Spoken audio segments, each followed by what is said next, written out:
দ্বিজাতি তত্ত্ব কাকে বলে? দুটি জাতি তত্ত্বকে দ্বিজাতি তত্ত্ব বলে।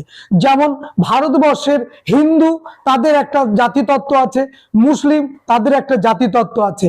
কিন্তু ভারতবর্ষ স্বাধীন হওয়ার পর ভারতবর্ষে মুসলিমরা তাদের স্বার্থ রক্ষার জন্য মুসলিম লীগের প্ররোচনায় এই দ্বিজাতি তত্ত্বের অবতারণা করলো। কেন? যে মুসলিম লীগ পরবর্তী 1906 সালে জন্ম হলো ঢাকার নবাব সলিমুল্লাহর উদ্যোগে, যে মুসলিম লীগ ভারতের জাতীয় কংগ্রেসের সঙ্গে যোগ দিল, অথচ পরবর্তীকালে দেখলাম সেই মুসলিম লীগ ভারতের জাতীয় কংগ্রেসের সঙ্গে আন্দোলনে যাচ্ছেই না।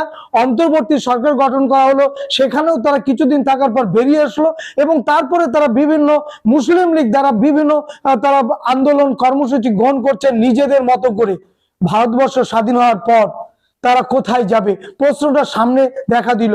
মুসলিম লীগ চাইছে যে ভারতবর্ষে তারাই ক্ষমতায় আসবে স্বাধীনতার পর, এবং কংগ্রেস চাইছে ভারতবর্ষের স্বাধীনতার পর তারাই ক্ষমতায় আসবে।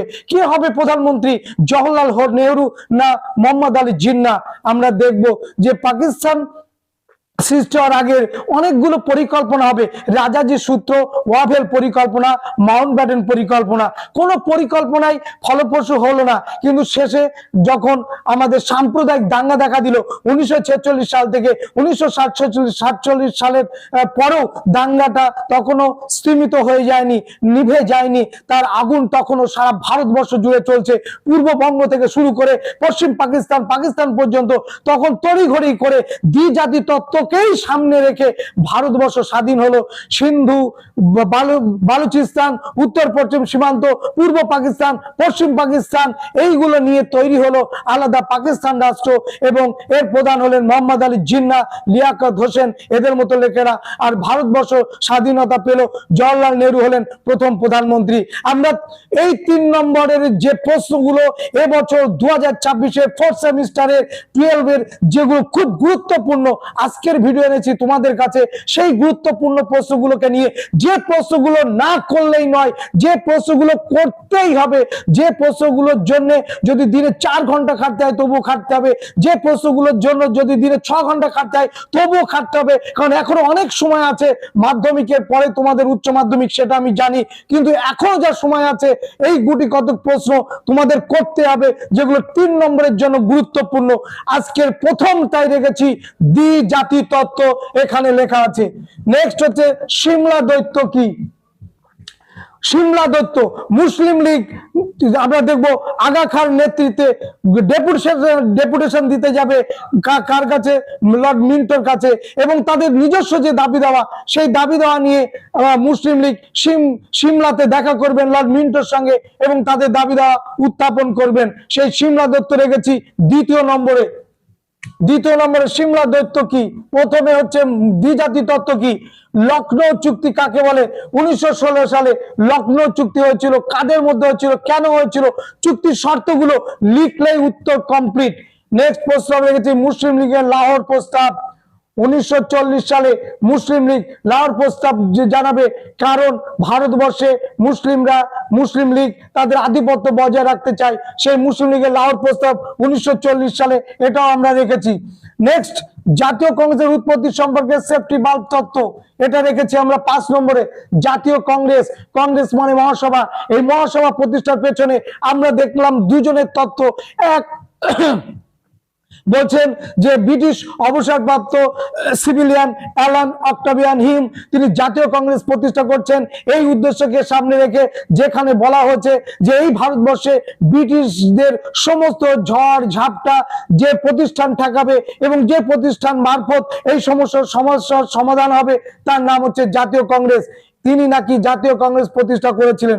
আবার আমরা দেখবো যে না, আমাদের তৈরি হচ্ছে উমেশ চন্দ্র বন্দ্যোপাধ্যায়, বিখ্যাত আইনজীবী উমেশ চন্দ্র বন্দ্যোপাধ্যায় 1885 সালের 26 থেকে 28 ডিসেম্বর বোম্বাইয়ের গোকুল দাস তেজপাল সংস্কৃত কলেজে জাতীয় কংগ্রেস প্রতিষ্ঠা করবেন।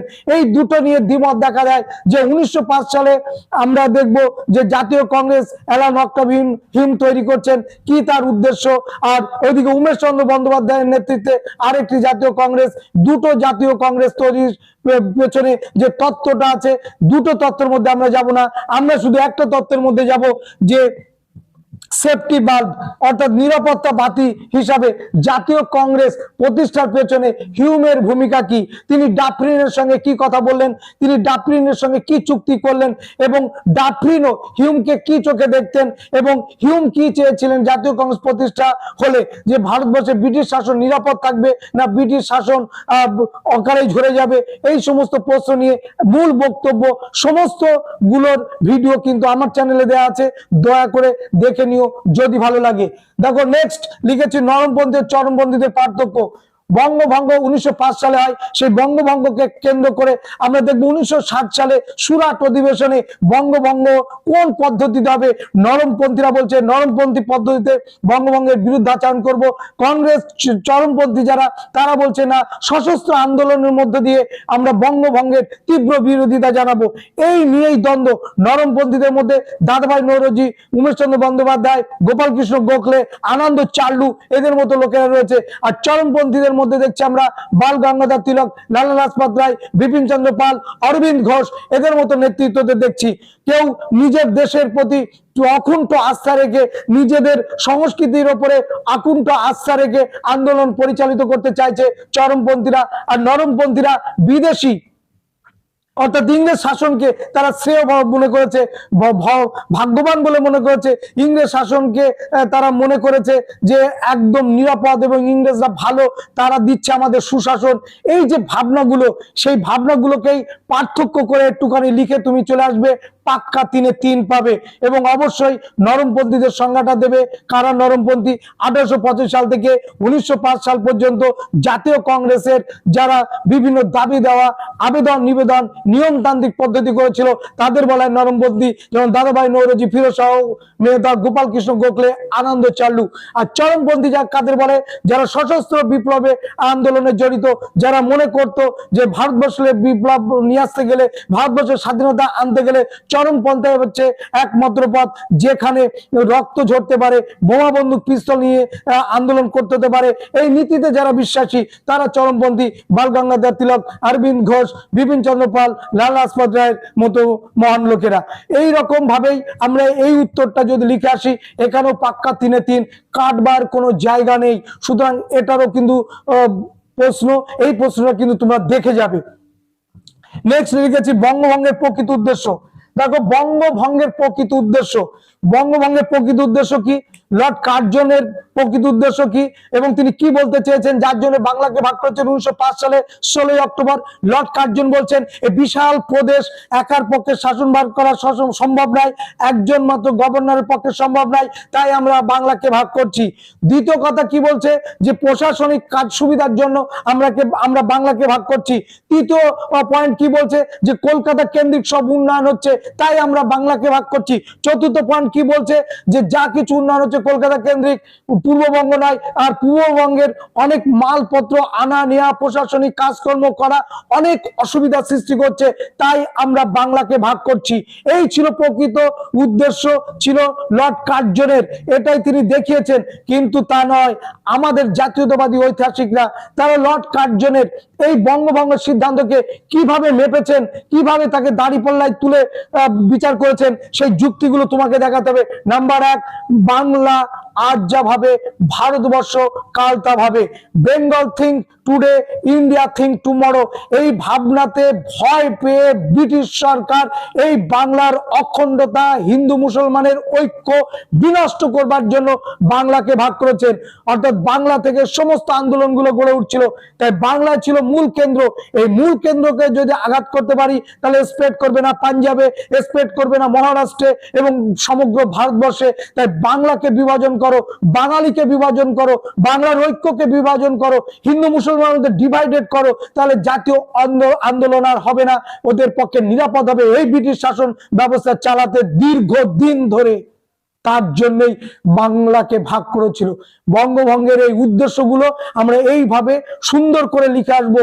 আর এখানে যদি 4 থাকে 4, এই প্রশ্নটা যদি 4-এ আসে 4-এ 4 পাবে, এই প্রশ্নটা যদি 3-এ আসে 3-এ 3 পাবে, এটা আমার বিশ্বাস।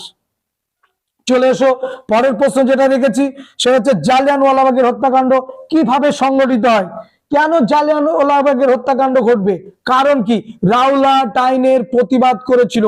গদর বিপ্লবীদের অত্যাচার করছিল, পাঞ্জাবের ওপরে আক্রমণ করছিল, জেনারেল ওডার সাধারণ মানুষের ওপরে। পাঞ্জাবের দুই জনপ্রিয় নেতা ডক্টর সত্যপাল এবং সৈফুদ্দিন কিসলুকে গ্রেপ্তার করলো এবং কুখ্যাত রাওলাট আইনের বিরুদ্ধে প্রতিবাদ জানানোর জন্য জালিয়ানওয়ালাবাগের সমবেত হয়েছিল 1919 সালের 13 এপ্রিল পাঞ্জাবের আবাল বৃদ্ধ বনিতা সভায়। কে ছিল না ওই সমাবেশে? বয়স্ক ব্যক্তি থেকে শুরু করে শিশু পর্যন্ত ওই সমাবেশে ছিল। সমাবেশটা ছিল প্রতিবাদের, সমাবেশটা কোনো আন্দোলন নয়, সমাবেশটা কোনো অভিযান নয়, সমাবেশটা কোনো ব্রিটিশ বিরোধী সশস্ত্র আন্দোলন নয়। তবুও সেই সমাবেশটাকে আমরা কি দেখলাম? পুলিশ ঘিরে ধরলো, জেনারেল ওডারের নেতৃত্বে ঘিরে ধরে 1300 রাউন্ড গুলি চালালো এবং ওইখানে সরকারি মধ্যে আমরা দেখবো 379 জনের মৃত্যু হবে এবং 1200 জন আহত হবে। কিন্তু বেসরকারি হিসেবে আমরা দেখব তার থেকে অনেক অনেক বেশি মানুষ আহত এবং নিহত হচ্ছে। স্তম্ভিত হচ্ছে সারা বিশ্ব।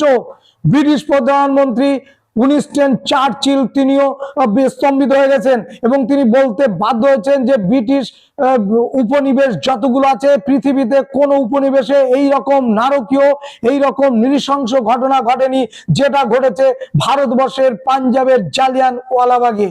কবিগুরু রবীন্দ্রনাথ ঠাকুর তার সেরা সম্মান, জীবনের সেরা প্রাপ্তি নোবেল পুরস্কার তিনি নোবেল পুরস্কার তিনি ত্যাগ করলেন। গান্ধীজির কাইজারি হিন্দ ব্রিটিশ সরকারের দেয়া সেটা তিনি ত্যাগ করে দিলেন এই নারকীয় পৈশাচিক ঘটনার জন্য। জালিয়ানওয়ালাবাগের সেটাও রেখেছি আমরা 3 নম্বরের জন্য। পরের প্রশ্ন, কবে কেন পুনা চুক্তি হয়? পুনা চুক্তি হয়েছিল ডক্টর বি.আর. আম্বেদকর এবং গান্ধীজির সঙ্গে, তোমরা জানো 1832 সালে। কেন পুনা চুক্তি হয়েছিল?